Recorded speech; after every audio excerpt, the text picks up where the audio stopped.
Kita semua pasti pernah ngalamin hal ini. Awal tahun semangat membara, bikin resolusi bombastis. Tahun ini gue bakal produktif banget. Gue mau jadi versi terbaik dari diri gue. Tapi baru seminggu, 2 minggu. Tiba-tiba malah asik maraton serial favorit.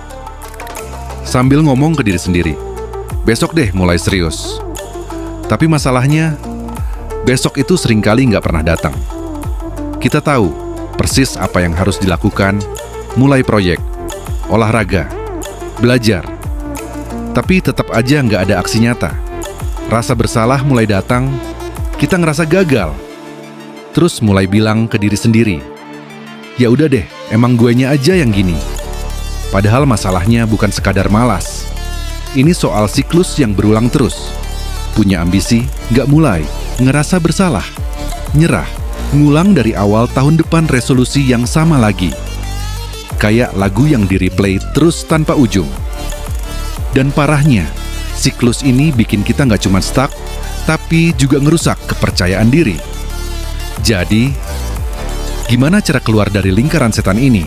Yuk, kita bongkar akar masalahnya di bab selanjutnya. Kenapa kita sering nunda? Banyak yang bilang, gua banyak distraksi. Media sosial lah, notifikasi lah. Terus buru-buru hapus semua aplikasi, pakai mode do not disturb. Masalah selesai? Nggak juga, karena prokrastinasi itu ibarat gunung es. Distraksi cuma bagian kecil yang kelihatan. Di bawahnya ada raksasa bernama inersia. Inersia itu konsep fisika simpel. Benda yang diam cenderung tetap diam, kecuali ada dorongan. Dan otak kita sama aja. Kita males mulai karena tugas kelihatan terlalu besar. Contohnya, disuruh nulis makalah 5.000 kata. Otak langsung panik. Wah, gimana mulaiinnya nih? Akhirnya malah nonton video kucing. Inersia bikin tugas terasa kayak gunung yang tinggi banget. Padahal kuncinya satu. Mulai dari langkah kecil. Cara mengatasi inersia. Langkah kecil itu kayak tombol start. Begitu dipencet, mesin mulai jalan. Mau nulis, tulis 50 kata dulu. Mau olahraga, gerak 5 menit aja. Mau beres-beres, bersihin satu sudut meja. Yang penting, mulai. Karena bagian tersulit dari semua aktivitas itu bukan ngerjainnya, tapi mulainya. Dan ada satu trik ampuh, trik 2 menit. Caranya simple, kalau lagi malas, coba kerjain. Tugas itu cuma 2 menit aja, nulis 2 menit. Olahraga 2 menit, beres-beres 2 menit. Logikanya, 2 menit itu terlalu pendek buat ditolak sama otak. Tapi yang ajaib, begitu mulai, sering kali keterusan. Momentum kebentuk. Otak bilang, udah mulai nih, sekalian aja lanjut. Kayak dorong bola. Awalnya berat, tapi begitu jalan, bola menggelinding sendiri. Dan kalaupun berhenti setelah 2 menit, nggak apa-apa.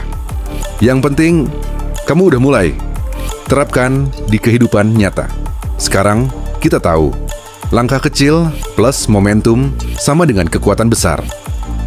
Tapi, gimana cara pakainya dalam hidup sehari-hari? Contoh, olahraga. Nggak perlu langsung 2 jam di gym. Coba stretching 5 menit dulu. Pekerjaan. Punya proyek besar? Mulai dengan nulis 1 paragraf aja. Hubungan sosial. Mau ngobrol lagi sama teman lama? Mulai dari 1 pesan singkat.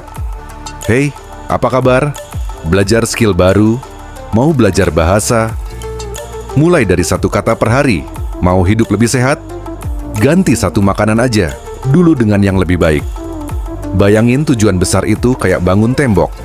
Langkah kecil itu adalah batu bata yang bikin tembok makin kokoh. Kadang hari ini kelihatan nggak ada progres besar. Tapi kalau dilakuin konsisten, hasilnya luar biasa. Ingat kutipan legendaris dari Martin Luther King. You don't have to see the whole staircase. Just take the first step. Langkah kecil hari ini bisa jadi awal perubahan besar besok.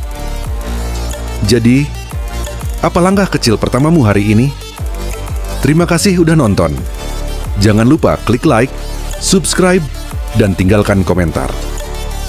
Kita selalu senang baca cerita kalian. Sampai ketemu di video selanjutnya.